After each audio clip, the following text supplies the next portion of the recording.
Hello everyone, we are talking about physiology of flowering. हम physiology of flowering को पढ़ रहे थे, जिसमें हमने 2 स्टेप्स पढ़ लिए थे कि फिजियोलॉजी ऑफ फ्लावरिंग को जब हम पढ़ते हैं तो उसमें 4 स्टेजेस थे टोटल, जिनमें से हमने जो अपर वाले 2 थे उन्हें पढ़ लिया था। सो स्टार्ट करते हैं फिर से।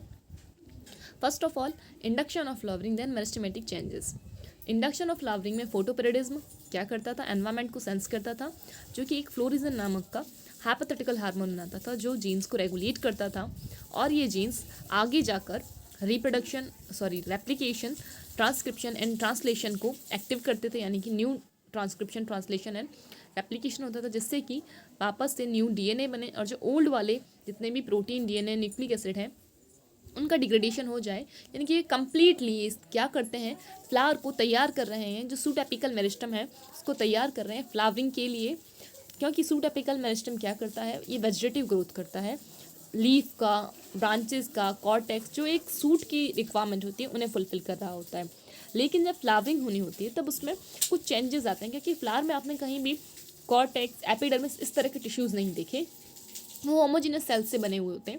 उनके अंदर आप अपेंडेजेस जरूर देखेंगे, लेकिन टिश्यूज़ का इस तरह से डिफ्रेंशिएशन नहीं देखेंगे। तो यहाँ पर उनका फॉर्मेशन रोक कर एक होमोजीनियस सेल्स का फॉर्मेशन करना, और उनके बाद भी एक अपेंडेजेस का फॉर्मेशन करना, मतलब टोटल जो सूट का स्ट्रक्चर है उसे चेंज करके फ्लावर में करना। और फ्लावर वो भी फर्टाइल है, उसके पास 2 ऑर्गन, सेपल्स एंड पेटल्स को छोड़ दें तो इस वजह से फ्लावर की फिजियोलॉजी बिल्कुल सूट एपिकल मेरिस्टम से चेंज होती है। इसलिए इंडक्शन ऑफ फ्लावरिंग में उसको तैयार किया जाता है, उसको प्रिपेयर किया जाता है कि अब ये तेरे में चेंज आ चुके हैं और अब तुम रिप्रोडक्शन करना है। देन उसमें मेरिस्टेमेटिक चेंज आते हैं, यानी कि जो सूट एपिकल मेरिस्टम है अब वो फ्लावर एपिकल मेरिस्टम कहलाने लगता है। हमें अब पढ़ना था हिस्टोजेनेसिस एंड ऑर्गेनोजेनेसिस। हिस्टोजेनेसिस की बात करें तो हिस्टोजेनेसिस में हम पढ़ते हैं कुछ न्यू हिस्टोजेंस का फॉर्मेशन होता है, यानी कि जो सेल्स होती हैं वो आपस में एग्रीगेट होकर हिस्टोजेंस, उत्तक का निर्माण करती हैं, जो कि क्या करेंगे, ऑर्गन का फॉर्मेशन करेंगे। जैसा कि आपको पता है, सबसे पहले जो डीएनए लेवल पर ट्रांसक्रिप्शन, ट्रांसलेशन, ये रेप्लिकेशन होगा।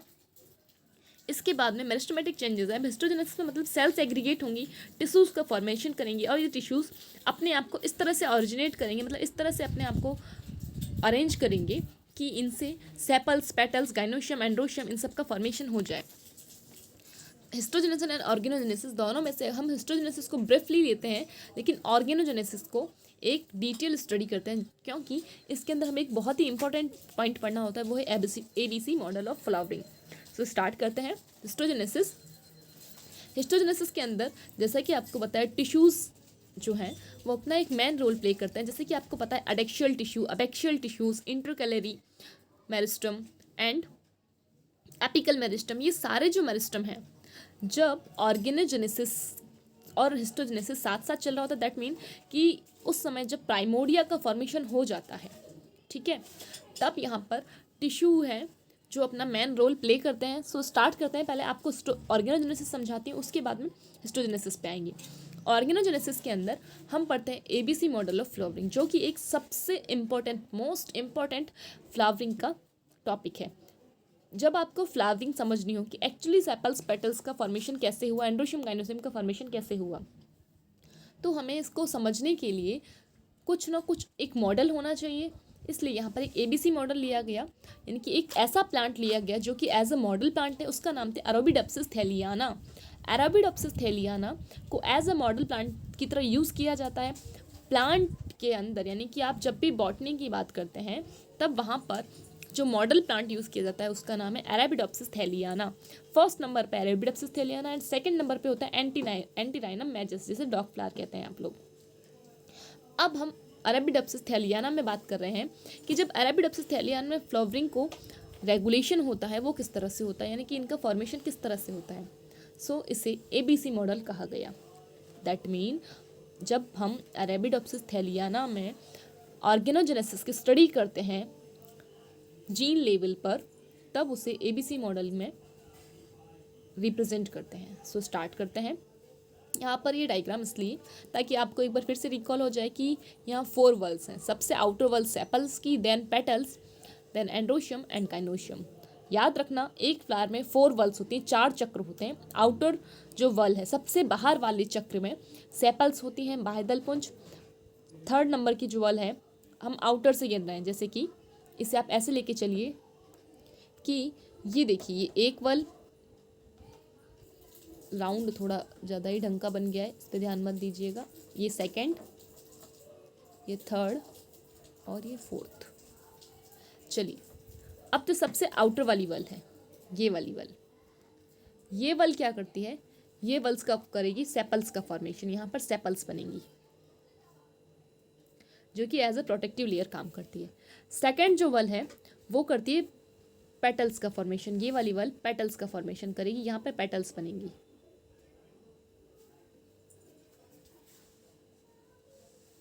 जो थर्ड वाली वल है, जो थर्ड चक्र है, यहाँ पर एंड्रोशियम बनेंगे,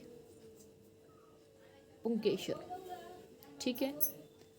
अब जो इनर वाली वल है, यानी कि सबसे लास्ट वल, फोर्थ वल, यहाँ पर गाइनोशियम का फॉर्मेशन होगा। ये जो वल है ये वाली,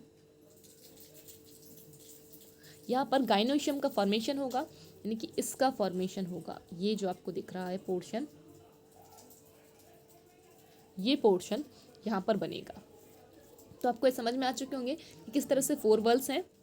चलिए, अब ये पॉइंट ध्यान रखना कि 4 वल्स हैं। आउटर वल, इसे फर्स्ट वल कहा गया, इसको सेकंड, ये वाली थर्ड एंड सबसे लास्ट वाली को फोर्थ वल कहा गया। ये 4 वल है। इन 4 वल्स को ध्यान रखते हो आप एबीसी मॉडल की स्टडी करेंगे। सो स्टार्ट करते हैं। सबसे पहले एबीसी मॉडल, जैसा कि मैंने बताया, किस में स्टडी करते हैं, अरेबिडोप्सिस थेलियाना में, क्योंकि ये एक मॉडल प्लांट है। मॉडल प्लांट क्यों है? क्योंकि मॉडल के फॉर्म में ऐसा प्लांट लिया जाता है जिसकी पूरी स्टडी हो चुकी हो, जिसकी जीन्स लेवल पे, जिसकी आपको फिजियोलॉजी पता हो, एनाटॉमी पता हो, आपने उसकी ओवरऑल स्टडी कर ली हो, और जो ईजी हो, कंपैरेटिव कर सकें आप दूसरों से, इस तरह से किसी भी मॉडल को चूज़ किया जाता है। तो यहाँ पर हमने जो अरेबिडोप्सिस थेलियाना प्लांट जो साइंटिस्ट ने चूज़ किया है, वो एक कह सकते हैं आप आइडियल मॉडल प्लांट है। सो एबीसी मॉडल के अंदर अरेबिडोप्सिस थेलियाना को लिया जाता है। इसके अंदर जब हम जीन्स की स्टडी करते हैं, मतलब फ्लावरिंग की स्टडी करते हैं, तो यहाँ पर कुछ जीन्स का एनरोलमेंट होता है। So first of all start करते हैं कि जब एबीसी मॉडल में हम बात करते हैं जीन्स की, ठीक है, सबसे पहले आपको जीन्स पे ध्यान रखना है कि यहाँ पर कुछ जीन्स हैं जो कि अपना रोल प्ले करते हैं। फ्लावरिंग की बात की जा रही है, ध्यान रखना, आपने जो इंडक्शन के टाइम पे जीन्स पढ़े थे वो इंडक्ट कर रहे थे कि फ्लावरिंग इनिशिएट हो। अब यहाँ पर जो जीन है, ये जीन रेगुलेट कर रहे हैं कि किस ऑर्गेनेल का फॉर्मेशन होना है, किस अपेंडेजेस का फॉर्मेशन होना है। सो सबसे पहले इन जीन्स को 3 क्लास में डिफ्रेंशिएट किया गया, 1, 2 एंड 3। क्लास 1 के अंदर, यानी कि क्लास फर्स्ट के अंदर AP1 एंड AP2 जीन को लिया जाता है। AP1 का मतलब अपेटिला 1 और AP2 का मतलब एपेटिला 2।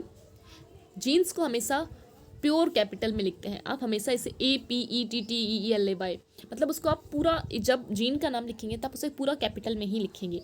तो यहाँ पर 2 जीन्स हैं, एपेटिला 1 एंड एपेटिला 2। क्लास 1 के अंदर ध्यान रखना।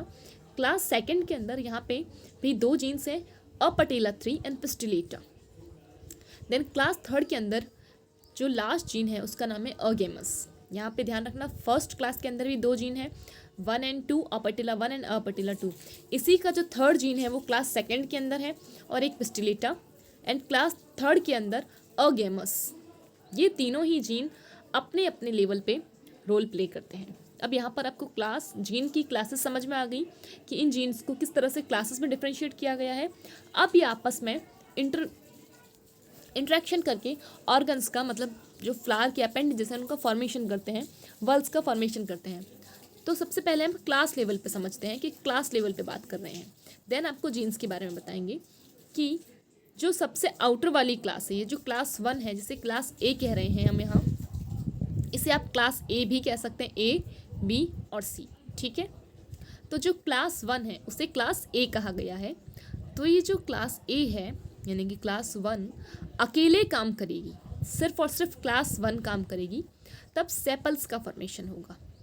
अब क्लास 1 के साथ जब क्लास 2 यानी कि क्लास ए के साथ और क्लास बी भी काम करेगी, तब यहाँ पे पेटल्स का फॉर्मेशन होगा। सेपल्स सबसे आउटर वर्ल थी, इसलिए वर्ल फर्स्ट फॉर्मेट होगा। यहाँ पे पेटल्स का फॉर्मेशन होगा जो कि वर्ल सेकेंड है। अब इस क्लास बी के साथ यानी कि क्लास सेकंड के साथ जब क्लास थर्ड भी काम करेगी, class B and class C दोनों काम करेंगे, तब वल थर्ड यानी कि एंड्रोशियम का फॉर्मेशन होगा। सबसे इनर वल में आ गए आप, यहाँ से देखिए सबसे जो थर्ड वाली वल है, ये वाली वल एंड्रोशियम, इस पर आ चुके हैं आप कि जब सिर्फ ए क्लास काम कर रही थी, क्लास ए या क्लास फर्स्ट काम कर रही थी, तब ये फॉर्मेशन हुआ सेपल्स का। जब क्लास ए और बी यानी कि 1 और 2 दोनों काम कर रहे थे, तब पेटल्स का फॉर्मेशन हुआ। जब क्लास ओनली और ओनली यहाँ पर बी काम कर रही है और बी और सी काम कर रही है, सॉरी यानी क्लास बी एंड सी यहाँ पर काम कर रही हैं, तब यहाँ पर एंड्रोशियम का फॉर्मेशन होगा। और ओनली क्लास थर्ड यानी कि जो अगेमस वाली है वो काम करेगी, तो यहाँ पर गाइनोशियम का फॉर्मेशन होगा। इसे यहाँ से देख सकते हैं कि जब ए ने काम किया तो सेपल्स बनी, ए और बी साथ मिलके काम करते हैं यानी कि 1 और 2 साथ मिलके काम करते हैं, तो पेटल्स बनती हैं। बी एंड सी, यहाँ का बी और जो क्लास थर्ड है ये दोनों मिलके काम करते हैं तो एंड्रोशियम बनता है। और अब क्लास सी यानी कि क्लास 3 जो है अकेले काम करती है तो गाइनोशियम बनता है। तो इस तरह ये चारों ही वल कंप्लीट हुए। अब यहाँ पे एक पॉइंट ध्यान रखिएगा कि जब क्लास ए काम करती है तो इसका AP1, ठीक है, और AP2 ये दोनों काम करेंगे। क्लास बी काम करेगी यानी कि क्लास ए और बी दोनों मिलके काम करेंगे, तो क्लास ए का तो AP2 और क्लास बी का AP3। ओके, क्लास बी और सी यहाँ पे काम करेगी तो इसका PI और इसका AG, यानी कि आप इसे ऐसे समझ लीजिए कि जब सिर्फ और सिर्फ क्लास ए काम करेगी, यानी कि जब हम इसकी बात कर रहे हैं क्लास 1 की, यानी कि यहाँ पर, तो यहाँ पर जो जीन है, यहाँ पर जो जीन काम करेगा वो होगा या तो AP1 या 2, यानी कि AP1 एंड 2 मिलके काम करेंगे, ठीक है। अब जब क्लास ए और बी ये दोनों काम कर रहे हैं, तो ए का तो यहाँ पे काम करेगा, क्लास ए का काम करता है AP2 और क्लास बी का काम करता है AP3।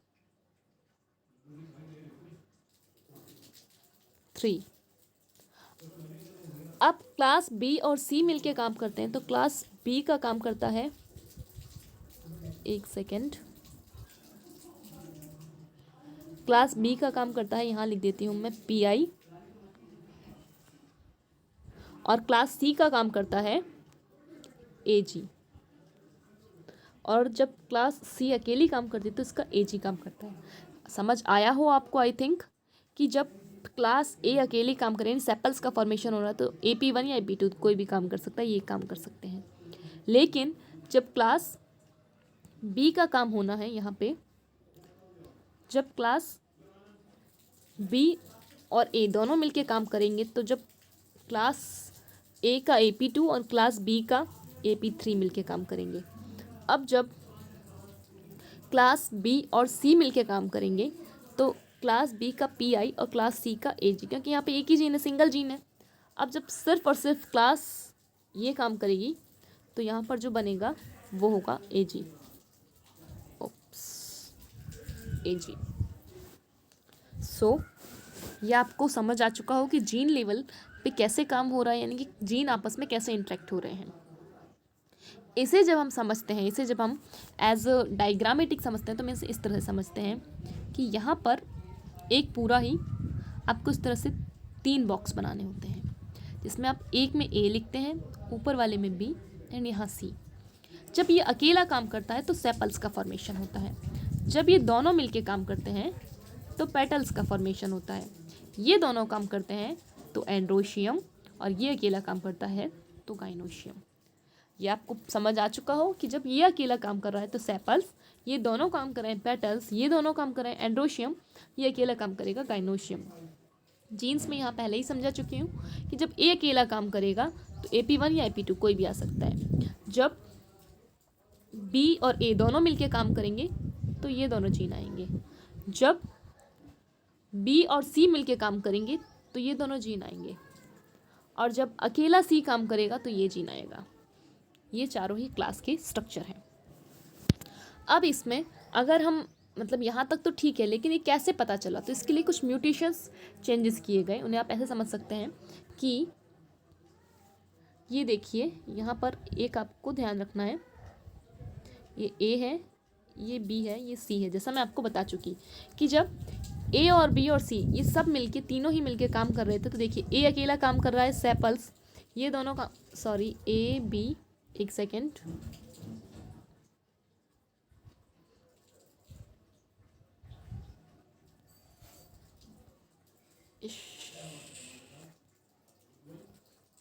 वापस से स्टार्ट करते हैं। चलिए कि ये तीन जीन हैं ए बी और सी, ये अकेला काम करेगा तो सेपल्स, ये दोनों मिलके काम करेंगे पेटल्स, ये दोनों काम करेंगे एंड्रोशियम, एंड ये अकेला काम करेगा गाइनोशियम। यानी कि आप ऐसे लिख सकते हैं कि जब एक नॉर्मल कंडीशन है, ये जीन्स इस तरह से प्रेजेंट हैं विदाउट म्यूटेशंस, तो फॉर्मेशन होगा सेपल्स, पेटल्स, एंड्रोशियम, गाइनोशियम। अब ए के अंदर म्यूटेशन हो जाए, यानी कि ए अपना फंक्शन करना बंद कर दे, तो ये सी क्या करता है, ये सी पूरी ही जगह को, ये जितना भी इसका बॉक्स था अब ये सी की तरह काम करने लग जाएगा। अब यहाँ पर थोड़ा सा चेंज आएगा, वो चेंज क्या आएगा, ये देखिए कि अब ए तो नहीं रहा, यहाँ पे क्या बचा सी, यानी कि ए तो है नहीं क्योंकि ए ने तो काम करना बंद कर दिया, ये पूरा ही बॉक्स सी की तरह काम कर रहा है। और जब सी सिंगल काम करता है तो क्या बनता है, गाइनोशियम। अब जब सी बी के साथ इंटरेक्ट होगा तो क्या बनेगा, एंड्रोशियम। जब बी सी फिर से आपस में कनेक्ट होंगे तो क्या बनेगा, एंड्रोशियम। एंड देन सी अकेला काम करेगा तो क्या बनेगा, गाइनोशियम। इसे आप ऐसे कह सकते हैं कि सेपल्स, पेटल्स, स्टेमन, कार्पल। तो यहाँ पर ये फॉर्मेशन हुआ, स्टेमन का मतलब पुंकेसर और कार्पल का मतलब ओवरी। तो यहाँ पर ये फॉर्मेशन होगा, या इसे आप इसे इस तरह से भी समझ सकते हैं कि यहाँ पे क्या बन गया, sepals, sorry carpel, stamen, stamen, carpel. अब थर्ड कि जब इसमें म्यूटेशन हो,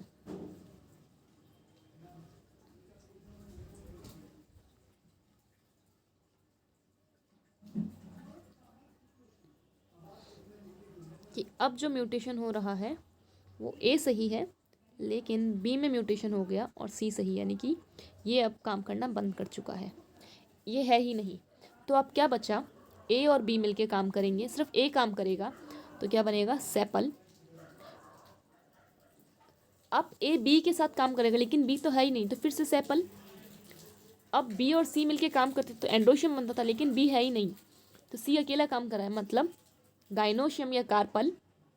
एंड देन सी अकेला ही काम करता था तब कार्पल का फॉर्मेशन होता था। ये है एबीसी मॉडल।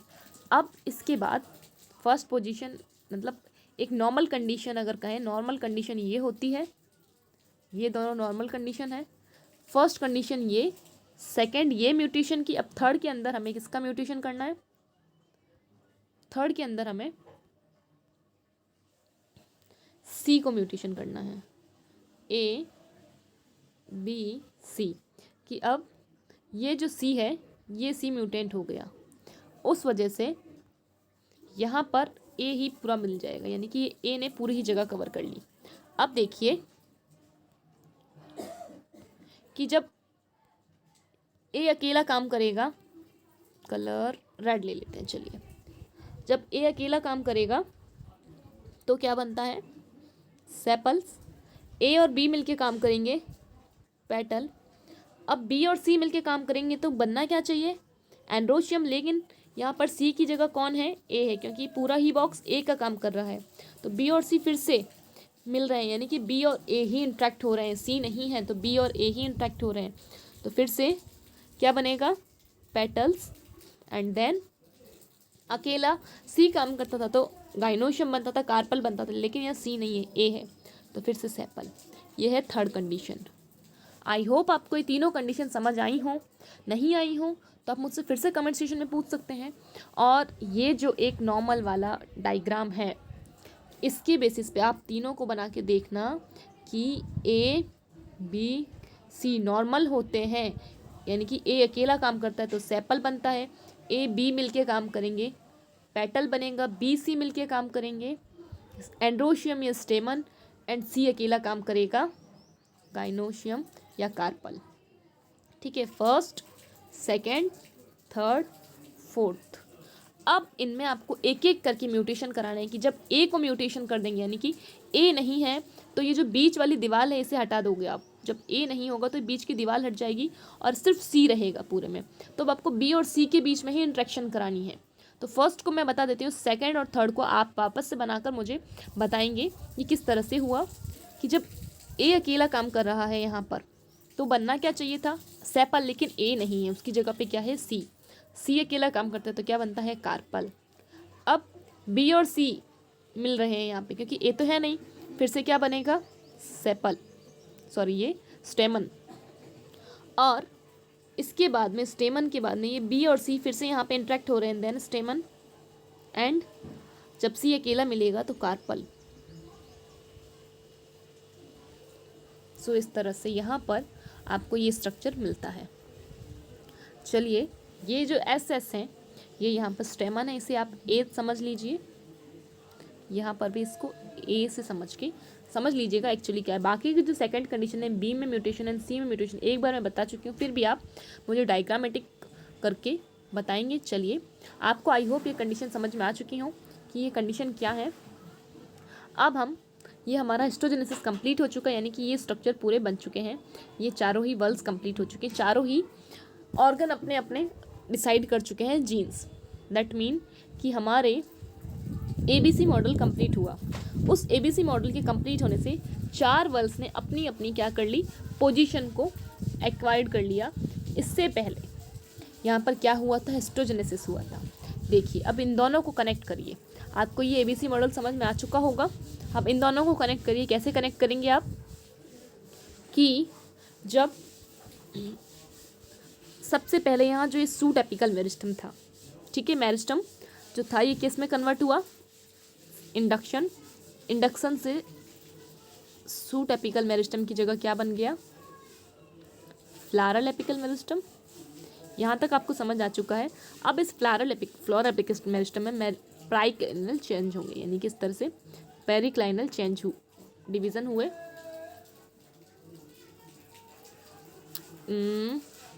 इसे ढंग से बता देते हैं आपको कि ये जो सूट एपिकल मेरिस्टम था, इस तरह का पोर्शन, इसके अंदर पेरिक्लाइनल डिवीजन हुआ। पेरिक्लाइनल का मतलब इस तरह से एक डिवीजन, देन दूसरा, तीसरा और एक सेंटर में चौथा। तो यहाँ पर इस तरह से चार वर्ल बन गए। अब इन चार वर्ल में जो 4 वर्ल्स बनी हैं, इसमें ये एबीसी मॉडल ने काम किया कि इन्होंने पोजीशन डिसाइड कर दी कि क्या जीन कैसे मिलके क्या कर रहे हैं। अब जब ये पोजीशन डिसाइड हो गई तो यहाँ पर इस तरह से प्राइमोर्डिया का फॉर्मेशन हुआ। अब सबकी के प्राइमोर्डिया बन चुके हैं। इन प्राइमोर्डिया को लेंथ एंड हाइट प्रोवाइड करने का काम हिस्टोजेनेसिस के थ्रू होगा, यानी कि यहाँ पे मेरिस्टम टिश्यूज़ काम करेंगे। मेरिस्टम टिश्यूज़ का मतलब abaxial meristem, adaxial meristem, intercalary, apical meristem, ये सारे टिश्यूज़ काम करेंगे और ये सारे टिश्यूज़ काम करके यहाँ पर अपने अपने ऑर्गन्स का फॉर्मेशन कर देंगे। तो एंड में जाके एक कंप्लीट फ्लावर बन जाएगा। आई होप आपको ये पॉइंट समझ में आए हो। नहीं समझ में आए हो तो आप मुझसे कमेंट सेक्शन में पूछ सकते हैं। यहाँ पर आपको जो ध्यान रखना है सिर्फ और सिर्फ, अगर हम फिजियोलॉजी की बात कर रहे हैं तो वो ये है कि आपको इसमें इनिशिएशन ध्यान रखना है कि इंडक्शन ऑफ फ्लावरिंग क्या हो रही है फिजियोलॉजी में, एक इसका मेन फंक्शन है। देन मेरिस्टेमेटिक चेंजेस, इससे आप रिलेट कर लेंगे। हिस्टोजेनेसिस पेरिक्लाइनल डिवीज़न होता है। जब मेरिस्टेमेटिक चेंज हो जाते हैं उसके बाद सूट एपिकल मेरिस्टम में क्या होगा, पेरिक्लाइनल डिवीज़न होगा, जिससे कि प्राइमोर्डिया बन जाएंगे। उन प्राइमोर्डिया को बनाने के लिए एबीसी मॉडल काम करेगा। एबीसी मॉडल काम करने के बाद जब प्राइमोर्डिया का फॉर्मेशन हो जाएगा, यानी कि पोजीशन डिसाइड हो गई, उन पोजीशन पे प्राइमोर्डिया बनने लगी। वो प्राइमोर्डिया तो बन गए ऑर्गेनोजेनेसिस से, लेकिन अब उनका डेवलपमेंट, यानी कि लीफ की लंबाई, लीफ की चौड़ाई, उसका जो आगे और पीछे की सरफेस यानी डोर्सल वेंट्रल सरफेस, उसी तरह से गाइनोशियम का बीच जो वेंट्रल वाला पार्ट है वो एकदम स्वेलन होता है, उसकी स्टिग्मा, स्टाइल, एंथर, ये सब के जो एक अलग अलग स्ट्रक्चर है, ये किसके थ्रू डेवलप होंगे, हिस्टोजेनेसिस के थ्रू। तो इस तरह से ये चारों ही अपने आप में इंटरडिपेंडेंट है और ये आपस में करके इंट्रैक्शन करके एक कंप्लीट फ्लावर का फॉर्मेशन कर देंगे। वो कंप्लीट फ्लावर कहाँ गया हमारा, ये रहा। इस कंप्लीट फ्लावर के अंदर क्या होगा, अब जब ये बन जाएंगे एंथर, तो एंथर जब डेवलप हो जाएंगे, एंथर्स का फॉर्मेशन कर क्या बनाएंगे यहाँ पर, पोलन्स। ये पोलन्स फ्यूज़ होंगे एक से, जायगोट बनेगा, एम्ब्रियो फॉर्मेशन होगा, सीड फॉर्मेशन होगा, सीड आउटर साइड से फ्रूट बनता जाएगा और इनर साइड में सीड फॉर्मेशन हो जाएगा। उसके बाद ये जहाँ भी जाके गिरेगा एक न्यू जो प्लांट है उसका फॉर्मेशन कर देगा। आई होप आपको यहाँ तक पॉइंट समझ में आ चुके हैं कि किस तरह से फिजियोलॉजी फ्लावरिंग की आपस में इंटरकनेक्टेड है, रेगुलेट हो रही है। अगर अभी भी कोई डाउट हो तो आप मुझसे कमेंट सेक्शन में पूछ सकते हैं। टिल देन लर्न करते रहिए। Thank you.